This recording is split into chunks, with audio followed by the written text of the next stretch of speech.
বন্ধুগণ, আমি আপনাদের সামনে আবারও হাজির হয়েছি একটি মজার গল্প নিয়ে। যে একটা পুকুরে দুটি হাঁস বাস করত এবং একটি কচ্ছপ বাস করত, অর্থাৎ তিনজন মিলে বন্ধুত্ব তৈরি হয়ে গেছিল।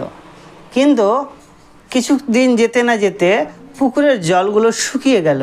পুকুরের জলগুলো যখন শুকিয়ে গেল তখন হাঁস দুটি কচ্ছপকে বলল, বন্ধু, এখানে থাকার আমাদের নিরাপদ মনে হচ্ছে না, অর্থাৎ আমরা এখান থেকে কোনো অন্য এক জায়গায় চলে যেতে চাই। কচ্ছপ বলল, দেখো বন্ধু, আমি তোমাদের বেদনা বুঝতে পারছি এবং কিছুদিন থামো, পুকুরের সম্পূর্ণ জলগুলো শুকিয়ে যাক, তারপর আমিও তোমাদের সাথে কোনো এক জায়গাতে চলে যাব।